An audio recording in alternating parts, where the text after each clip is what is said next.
Hello again, guys. It is iFreeze700. We are back with some Legacy of Kain lore. This time, what the fuck is Janos Audron? Now, Janos Audron's a very interesting topic because he's actually mentioned all the way back in the first game, Blood Omen, Legacy of Kain. Now, the lore has changed since, obviously, but I do find it interesting to speculate and to also look into. Because when you do your research on Janos Audron, you see a few interesting things about how people view him, not necessarily him himself. So, let's get right down to it. What exactly is Janos Audron? Now, as you can see here by the picture displayed here, this is a collection of windows that have been colorfully designed to show what the humans thought of Janos Audron. This is, of course, the Seraphan depiction, and the Seraphan, as we recovered in the other lore videos, they were anti-vampire. They viewed vampires as demons. They viewed it as the act of God to kill the vampires. So, of course, they demonized him. They made him look this grotesque, monstrous being who just seeks out to massacre the people. And then, of course, they show their noble knights in a very glorious way as they take out its heart, its foul, disgusting heart. But this is pretty much the way the humans would view him. As you see, Janos Audron's keep was right next to a village called Ustenheim. I'm very surprised I could pronounce that right. But Ustenheim was, quote-unquote, massacred daily by Janos Audron. Now, realistically, we can see that's not exactly the case. Janos Audron does prey upon them, that is for sure, but he is not, quote-unquote, massacring the village. No, we've seen butchery of other vampires, and usually, if they are butchering the people, it's because they're sadistic, they love the pleasure of just massacring people to leave body parts everywhere. But every time that we visit Ustenheim, never is that the case. Usually, most of the time, there's plenty of people walking around, plenty of guards. So it is up to debate whether or not the villagers are somewhat skewed in their view of Janos Audron. Now, at the same time, it is pretty interesting is that Janos Audron will deny these claims that he's massacring the people, but he does not deny that he's feasting upon them. Now, as an older vampire, it could take him quite a bit of blood to be sustained. And if he does not sustain himself well, he devolves into this monstrous beast that I have on display here. Now, this monstrous beast form has actually given me credence to believe that maybe the vampire clans aren't necessarily mutated, although they do have their own mutations, but maybe they're mutated and they're starving of blood. And it evolves them into this monstrous beast that once they do get some blood, they kind of revert back to their normal form. But then again, Blood Omen 2 is always a weird game, so some people don't consider this canon. Me, I like the idea, because again, we have to factor in this. Janos Audron is the oldest vampire we've ever seen, but he has not mutated. Now, it could be because Janos Audron does not have corruption inside his soul, because remember, Kain is corrupted because when he was a baby, he was corrupted by Nupraptor because he corrupted all the circle. So that could be a possibility, is that Janos Audron is just not corrupted, that's why he's not devolved. But it could also be that Janos Audron is actually devolved, but it's internally, and it only comes out when he's starving. Which could explain, again, why the villagers think that they're getting massacred by Janos Audron. Because maybe he is desperately trying to stave off that decay, that devolution of turning into this monstrous beast. That could possibly be it.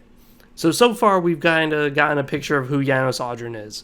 He seems to have two faces, two sides to him. One hand, he is this noble religious dude who's always set out to do the right thing. But on the other hand, he is pretty heartless. Like, he doesn't mind killing the humans over and over again, and he doesn't mind drinking their blood. Now, it has to be stated that Janos Audron is a very interesting character when we dive into him as far as personality goes. Because although he is a good guy, he always fights for what's righteous and what's fair, you could actually say he's probably a villain more than anything, because everything he does, he doesn't realize what the cause is for, what the end goal is. You see, way back, way back, before humanity fully came out of the caves, Janos Audron was part of the ancient vampire war against the Hilden. And to him, again, he's religious, deeply religious, they believed in the cycle of life, the wheel of fate, as they called it. Now, the wheel is essentially birth, death, rebirth. That's what it was all about. And the Hilden did not necessarily subscribe to that notion. They didn't like that. So when the religious war was kicking off, and they were obviously putting the screws to the Hilden, many of the arts and depictions, the murals of the Hilden, depict them as these monstrous, demon-like beings. But the Hilden murals depict them as fair form, more human-like, lot softer features. But they depicted the vampires, Janos Audron particularly, they depicted them much like the way the humans depicted them. And it's not that hard to believe why they would do that. After all, Janos Audron seems to have a lot of blood magic, which is a very weird thing for a non-vampire race to be having. You see, they're still called vampires in name, but they're not vampiric yet. They're not drinking people's blood to survive. That wasn't the way they were. But yet they still had a lot of blood magic. Like, to make a bridge, you'd have to fill up this bowl full of blood, and it would cause a bridge to magically form from the blood. It's like, these guys take the whole birth, death, rebirth thing very seriously, to the point that most of their magic seems to be based on killing somebody. So, yeah, the idea that Janos Audron's this righteous dude who's always amazing, it can definitely be debated. It could definitely be brought up that, hey, Janos, you think maybe people don't like you because, you're killing people and it's just based on your structure and architecture that you kill people? And it's a very fair point. And it's actually something that's very interesting is that when Janos Audron does meet the Hilden Lord, he finally comes face to face with him again after many, many centuries. This is over in Blood Omen 2. The Hilden Lord is pointed out by Janos Audron that finally the Hilden look as demonic as they are. But the Hilden Lord just spits back, we'll see how long you go into hell before you lose your fair form. And he throws him into hell. Now, the interesting thing about that, though, is that maybe the Hilden Lord is actually correct. That Janos Audron will deform into this monstrous being just like he would if he was starving. Or maybe it's just that Janos Audron really is that bigoted and that prejudiced against the Hilden that he just sees them the way that they are currently, which is monstrous, deformed beings from living in hell for so long. I do like that idea that Janos is kind of a bigot, that he's kind of a two-sided individual where he'll praise humanity saying, oh, they're just children, they don't know what they're doing, that's why they don't mind killing us vampires. And then he'll look at vampires and go, oh, our poor race, our poor innocent race. And then he looks at the Hilden and he goes, bah, dirty fucking Hilden, filthy, disgusting demon fucking Hilden. So I do like that idea that Janos Audron seems to be a bit bigoted. Now, the final real thing that I wanted to talk about was the one thing I brought up earlier, is that Janos Audron is kind of a villain. And this is something I think a lot of Legacy of Kain fans might actually get pissed at me saying. But Janos Audron might actually be probably one of the greatest villains we know of. You see, Janos Audron is fighting for a righteous cause in his mind. He believes that by doing the Soul Reaver, creating Raziel, all these things, that this is the good thing. This is for the Wheel of Fate. And that's the idea, is that he wants to restore the pillars, and he wants to keep the vampire race existing, even though they're immortal and they go against his religious doctrines. But by creating Raziel, by creating all this prophecy, who in the end does this really support? Like him trying to keep the pillars at bay, trying to keep them open, who does this really support? It may be that Janos Audron's so bigoted that he's so focused on killing the Hilden, which could absolutely be the case. But it also seems like Janos Audron is kind of like Mobius in a sense, where he's being played by the Elder God, where the Elder God seeks for the world to decay. He seeks for the world to crash and burn, because the more death that there is, the more powerful he becomes. So if the world decays and rots, he becomes extremely flourished with life. So it could possibly be that Janos Audron, after all, he is the architect of the ritual that did cause the pillars to come into place.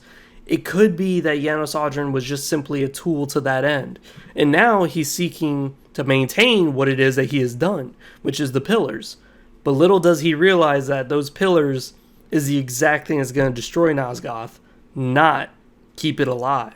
The whole goal was to keep evilness at bay, but he did not realize the evilness of what it is he has just done. He tied the planet's health into a singular object, that all it would take is one easy decision to shatter it. Yes, this could arguably mean that Janos Audron is probably one of the greatest villains. Is by creating the pillars, sure, he fought off the Hilden and probably saved a lot of people, saved Nosgoth arguably, but in doing so, he tied it to a much worse fate, a much worse outcome, which is that the Elder God can prosper. The Elder God can now prosper off of the idea of killing all of his ancient servants, the vampires, and Janos doesn't even realize it. He doesn't realize that his own deity has shunned him.